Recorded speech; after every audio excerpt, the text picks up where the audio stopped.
They are overvalued relative to other companies. They should be overvalued. It's just how long can they keep that momentum and kind of justify that overvalue. All thoughts and opinions shared in this recording belong to the participants. This podcast is meant to inform and educate and should not be seen as solicitation or endorsement for business. Any specific companies or securities mentioned are for illustrative purposes only. Market conditions and opinions are current as of the date of recording and may change without notice. Mach 1 and its clients may hold positions in some of the securities discussed. Please consult an advisor before making any investment decisions. Welcome to the Market Moment. This is Matt. Today I'm joined by Lee. Good morning. And Eli. As always, excited to be here. Yeah. You had a few more words than I was expecting. Okay, so, man, you threw me off. Okay, so today we're going to talk, there's really three topics, but we wanted to start with talking about the inflation report that came out today. So the market is up at the open because inflation came in lighter than expected. Was it 2.7? Yeah, 2.7. So, man, it's crazy. We were at a higher inflation rate over the last couple years, much higher than we had been for a long, long time. And then you had these tariff conversations and everybody's like, man, that's only going to make it worse. And, some of that still could be to come. Like some of that is still being kind of flushed out, but it's interesting. I mean, inflation's in a pretty good spot according to the headline number. I mean, it's real interesting because if you kind of dive into it, there's pockets that are higher. But the pockets that they thought would really be hit by tariffs did not materialize.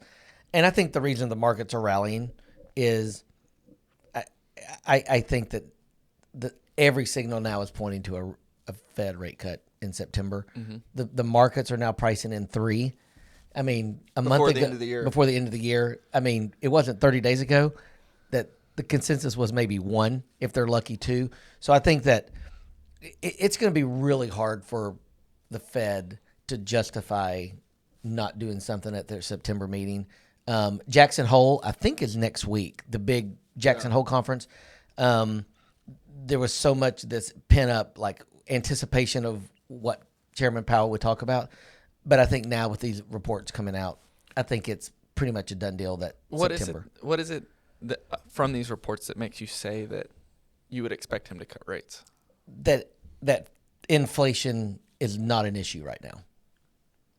Employment's kind of where he wants it. Mm-hmm. I think the thing that has been holding the committee back has been this thought of inflation, got to be careful about inflation.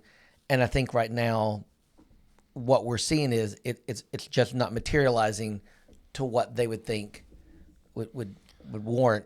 And one of these other charts that we're going to talk about with the renter household, I mean, you know that they have to be looking at that same data. And so wanting to open up the housing market, trying to get people to buy kind of that's been just stagnant, I mean, it's just kind of been frozen for a while.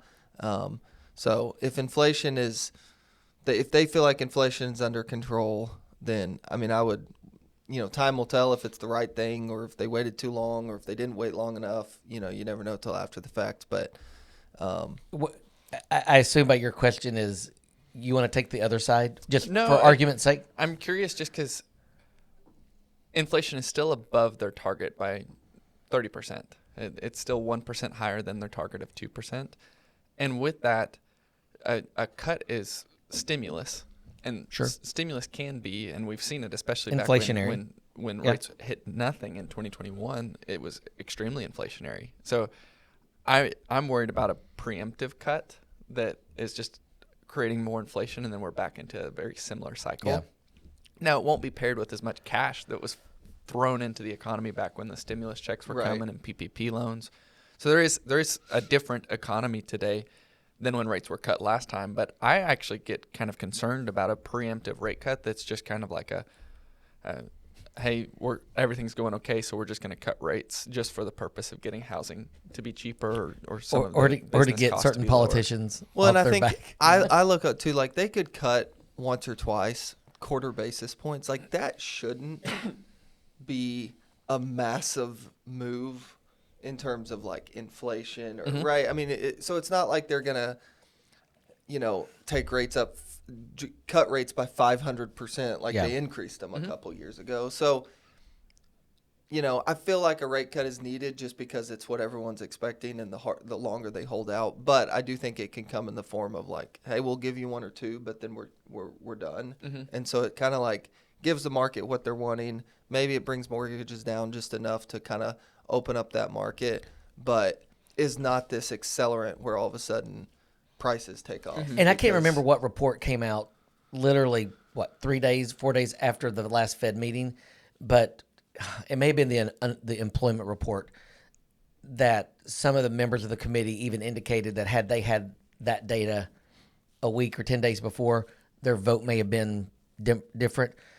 And it was a very dovish number. And so I just think that if they're data driven, aside from the 2% goal, if you will, then I think I haven't listened to the last few meetings, but like, have they really been referencing the 2% specifically? Because it feels like they don't toss it around as much as they used to. I mean, they don't, but personally, I don't know if we'll ever see 2%. Maybe we will. But this past Fed meeting, they had 2 dissents for the first time in 30, 40, 50 years. I mean, the conversation a year or two ago was like, where the heck is this 2% even come from? Yeah. And I almost feel like they've kind of gotten there where it's like, okay, we're not as worried about the 2%.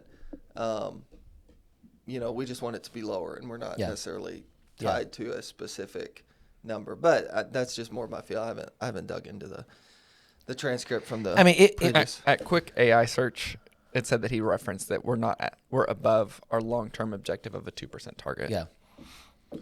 Yeah. So they need to toss that out. 2% is the wrong number. But the markets are building in, which of course we know what that means. If they come in and keep rates where they're at, we'll give back a lot of it. But I think all the points are headed towards. Yeah, the market likes it today. Nasdaq's up 0.75%. S&P's up 0.6. Dow's up 0.5%. Growth of your names will like this. Small caps will like it. So along those lines, we'll jump into this chart here. Good segue. So Eli found a few charts. Eric Finnegan posted this on X. It's renter households surging since 2023, up 1.6 million. So this just kind of goes to our point of like, since rates have been higher, less, first-time home buyers, fewer people moving. A lot of people that we know are in that boat of like, man, I've got a 2.5-3% mortgage. Like, we would have to be forced to move now to list our house and go somewhere. So naturally, you've seen a lot of more people saying, hey, I'm just going to rent in the meantime and see how things go. It's an interesting chart because it goes back to 2017. So it's 2017 through 2023. And it shows that there's no growth in renters. So basically that just means that people are continuously buying as people are coming of age. They're buying their homes.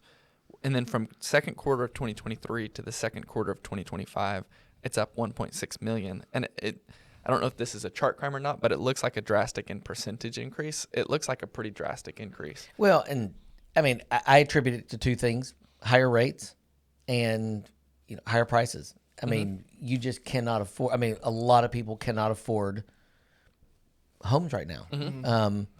Your starter homes have gotten expensive. And so does a cut in rates? And I know it's to like what extent, because that matters dramatically. But does a rate cut lead to an increase in home prices, you think? Like, do you think not directly, because a rate cut doesn't necessarily affect mortgage rates directly. I mean, maybe a perception. Maybe it makes other borrowing cheaper. It makes car loans cheaper and credit card interest rate cheaper. But I don't think directly you're going to see people out there looking at homes just because we got a 25 basis point cut. If mortgages go to 2, sure. Well, that's what I mean. It meant relatively speaking, there's a bandwidth where if it's 7% to 6%, maybe prices don't move. But if it goes from 6 to 3.5, prices, I would expect prices to move pretty significantly. Because a lot of people are buying the monthly payment, and so if rates are a lot lower, then the home values will adjust to whatever people can fit. I mean, into their monthly we budget. see it up here in Northwest Arkansas. I mean, they can't build. There's no inventory. I mean, they can't build homes fast enough, but they're putting up apartments. And we drive around thinking, why are we keep putting up all these apartments? And 5 months later, it's full. So It's also a hard sell. You can go rent a 3-bed, 2-bath for $1,800 a month. Well, if you put 5% down, like most first-time home buyers, and you go buy that same house, you're at $2,600 a month. Yeah, Well, that's a hard sell to have an $800 difference in monthly payment. same house. Of course, people are renting. Yeah. You don't have maintenance, and it's $800 less a month. Yeah. I mean that's a no-brainer. Yeah. So along these same lines, in terms of like buying and taking out loans, Mike Zaccardi posted a post on X. U.S. household leverage, so liabilities to net worth, is the lowest in 50 years. Assets, this is consumer balance sheet. U.S. assets are greater than 190 trillion, with liabilities being less than 21 trillion. So I think I credit this to, asset growth, not a reduction of debt, obviously. So it's just the ratio is, more favorable than it's been in years because we've seen such incredible asset growth. Yeah, and I wondered when Eli sent this out, my first thought was not only the asset growth, but people are not moving as often. And I wonder if it's allowing them to build more equity. Like they're actually paying down instead Correct. of like upsizing. Correct. Yeah. That was my first thought, was that, because if you upsize, then you're typically going to take on a bigger mortgage. People are staying put. They may not be paying off quicker, but that was one of my thoughts. I find this interesting because this chart directly goes against people saying that the consumer's weak.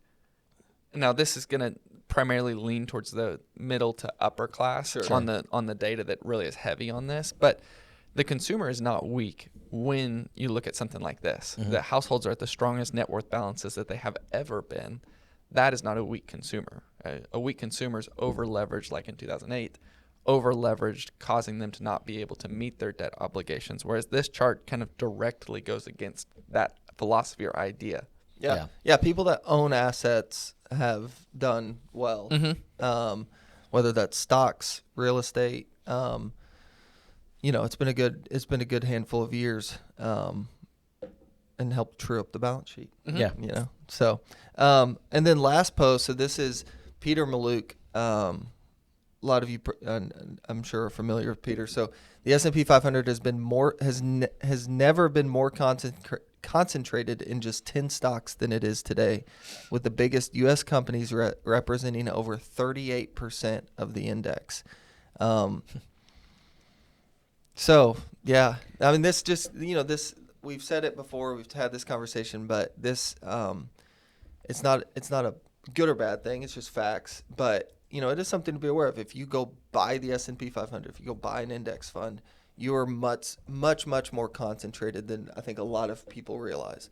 That's not me saying that it's not how you should be invested, or it's not saying it's good or bad. It's just something that you need to be aware of, because just like those 10 names can see a ton of growth, we've also seen periods where, 2022, some of these names can be down, 40, 50%. And if you have a third of your allocation to 10 companies, just like any company, like you're exposed more than if you're a little bit more diversified. So, what do you think the 10 are? Aside from the Mag 7, do you know what the other 3 would be? Berkshire Hathaway.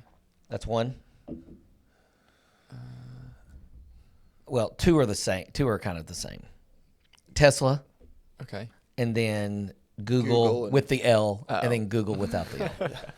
I mean, those make up. I wish they'd. It was a week And or two Broadcom, ago. that kind of surprised me. Broadcom Yeah, that is one on would there. have surprised Yeah. me. It was a week or two ago that I saw a chart that was the top 10 versus the rest of the S&P 500. And if you put the top 10 size versus the rest of the S&P 500, they made up like 350 or 400 of the companies just in market cap. Yeah, to the equivalent market cap. To the equivalent market cap. But one thing that's kind of a misperception is these top 10 companies aren't just their companies. They are consistently acquiring the companies that are beneath them. Sure. So when you're saying that you're concentrated, well, these companies are acquiring hundreds and hundreds of companies per year. So yes, you're concentrated, but those companies are continuously spreading out into different industries. Like I think of like Amazon and Whole Foods. Like there's many different entities that there's are different going paths into for these companies. revenue and diversification within the various companies. You know, I think I mentioned this a couple weeks ago. If not, then I'll mention it now. But we're talking about the outsizing of some of these companies. You know, NVIDIA's impact on the U.S. markets is huge. If you take NVIDIA out of the U.S. markets, the U.S. markets have underperformed Europe and Japan. NVIDIA alone has caused the U.S. markets to outperform, just if you're just looking at the numbers on the year to date, 1 year. But if you remove NVIDIA from the S&P, the NASDAQ, they've underperformed European markets and Japanese markets. Over the last? I think it's over the last year. Okay. Yeah. That makes sense. Yeah. Anyway, big companies get bigger. To your point. I mean, it's Well, we've seen they don't. We've seen a huge shift Until they don't. We've seen a huge shift in data centers and chip manufacturers. One of the more recent trends that's really interesting in commercial real estate is office building is declining, but data centers are growing rapidly. And it's almost as if all the people who are building offices are now shifting their money into these data centers because that's the next moneymaker. Yeah. So neither good nor bad. It's the next thing. Things are shifting, things are adjusting. Yeah. These companies are going to be great companies. Their profit margins, it's the best we've ever seen, right? I mean, these companies are making more money and have more ways to generate revenue than any other company in the history of the world. And all that's great. So I think these companies are going to remain really, really good, extremely relevant companies for decades to come. What that could or couldn't mean is like it doesn't necessarily mean their stock price is going to do what it's done over the last 10 years over the next 10 years. Doesn't mean they're a bad company, doesn't mean they're making less money. It just they may not see the multiple, or whatever that they've gotten moving forward if they don't continue to be able to innovate like they have over the last 10 years. And so it's just that kind of question of like, when is that tipping point where they're going to remain good companies, continue to grow, but they're going to get into more of like this kind of steady, more sustainable growth versus like, hey, they're up 20, 30% year over year, because, that's not sustainable forever. Yeah. Right. And so what frustrates me to that extent is these companies have continuously outperformed in growth of profit margins, and they're continuing to do that year over year. And yet we still have people come on the news and say these companies are extremely expensive relative to the market. Well, they are, but if you have a company that's growing profits by 20% a year and you have one that's growing it by 5% a year, wouldn't you pay more for 20% growth expectations? You would. You should. Yeah, you should, and you would, and there's nothing wrong with that. What's going to be tough, though, is the first time they're not able to grow, right? Is like there's going to be a point where they're not able to grow at that same rate. Not saying they won't grow, but at the same rate. Right. And then when does that repricing come into play, right? And so they are overvalued relative to other companies. They should be overvalued. It's just how long can they keep that momentum and kind of justify that overvaluation? And one thing I think that's interesting now that we're kind of talking about specific companies is that so these tech companies, some of them have made the decision to use their cash to kind of prepare for what's down the road. And we've kind of seen that with some of these tech companies, Facebook. They're pouring, billions of dollars into AI space, and that may not be seen as a benefit for years to come. I kind of think of Walmart. Walmart went through a dry spell for decades, it seemed like, and they have invested in technology, and they went out and bought Jet.com, and Amazon was out here, just solving every problem, it seems like. And now you look at Walmart, and they've pretty much remained true to who they are, but they have completely changed their company. And so all of that investment that many people saw as just this lost cause has now transformed Walmart into, many people think is, they've kind of outshine and outdone Amazon, because the benefit is they got a store on every corner. Amazon doesn't. And so, they're doing same day deliveries and, everything that we loved about Amazon. And you should pay more for Walmart than you should for Target. They have more economies of scale. Absolutely. They have more capabilities. They have bigger money for R&D. Like, all of the parts of Walmart are stronger and more competitive than Target. And if they're not, they can shift pretty quickly. And we've seen them shift with an increased growth in their online presence. So, I mean, that's the argument is correct. We should see these large companies continue to get larger as long as they have good management.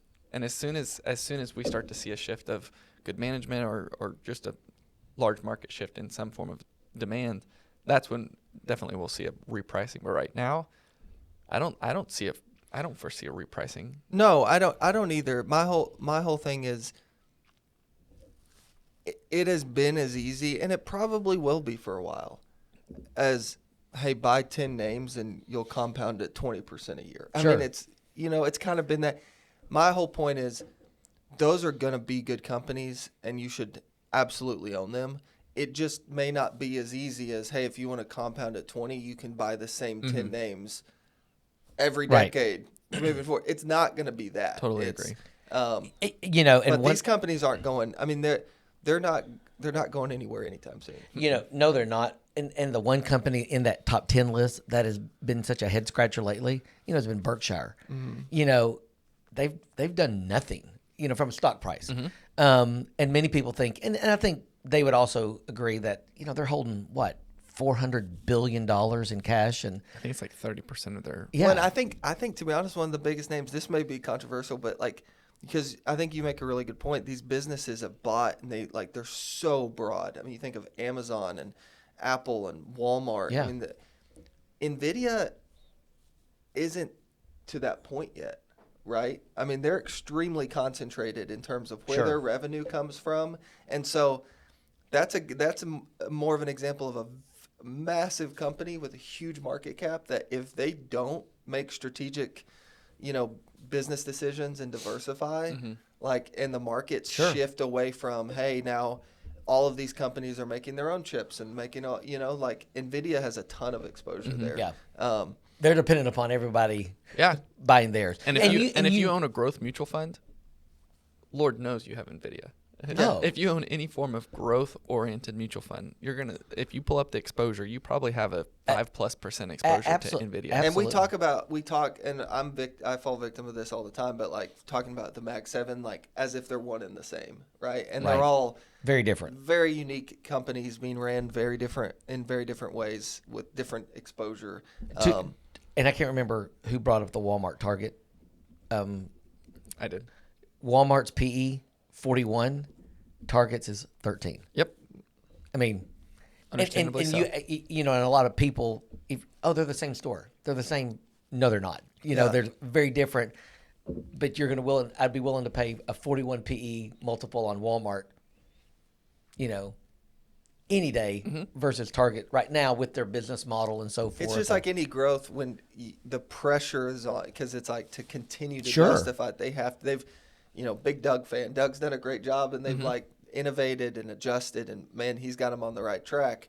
But it's just kind of the pressures on okay, you have to what's next? Well, you look at Tim Cook. I mean, for the last several months, Apple has just been flat, and people are like, well, the iPhone cycles are not very, jazzy anymore, and.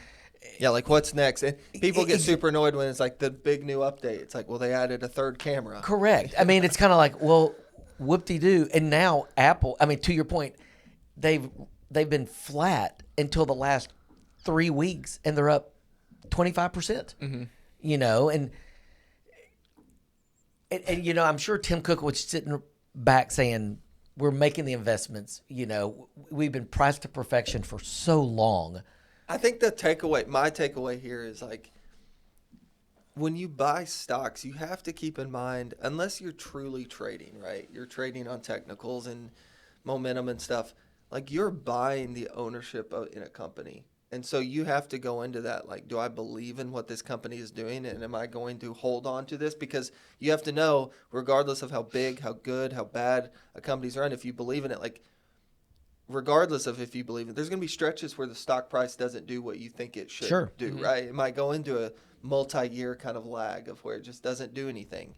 And so just truly understanding, like, we own this company because we believe in the long-term prospects of the company, and not that, we think the stock price is going to give us this over the next 12 months. Right. Because it usually doesn't happen that and way. It's no different than being an investor in America or, in equities. Yeah, diversified. Yeah. I mean, you do it because you believe that over the long run, this is where I need to be. Mm-hmm. Yeah. Yeah. Well, good conversation. Interest rates, housing market. It's interesting how stocks. how kind of tied in they were. We started with the inflation data. I mean, it literally all tied in. Zoe would say that's because of all of our due diligence Absolutely. planning and all of the prep work that we put in. As she snickers in the background. Yeah. But. Well, good conversation. We appreciate you guys watching, as always. Give us a like, subscribe, comment. We love you guys. We'll see you guys next week. Have a good week. The hosts of the Market Moment podcast are employees of Mach 1 Financial Group, LLC. Mach 1 is a registered investment advisor located in Rogers, Arkansas. A copy of Mach 1's current written disclosure brochure is available through the SEC website and available at disclosures.mach1fg.com.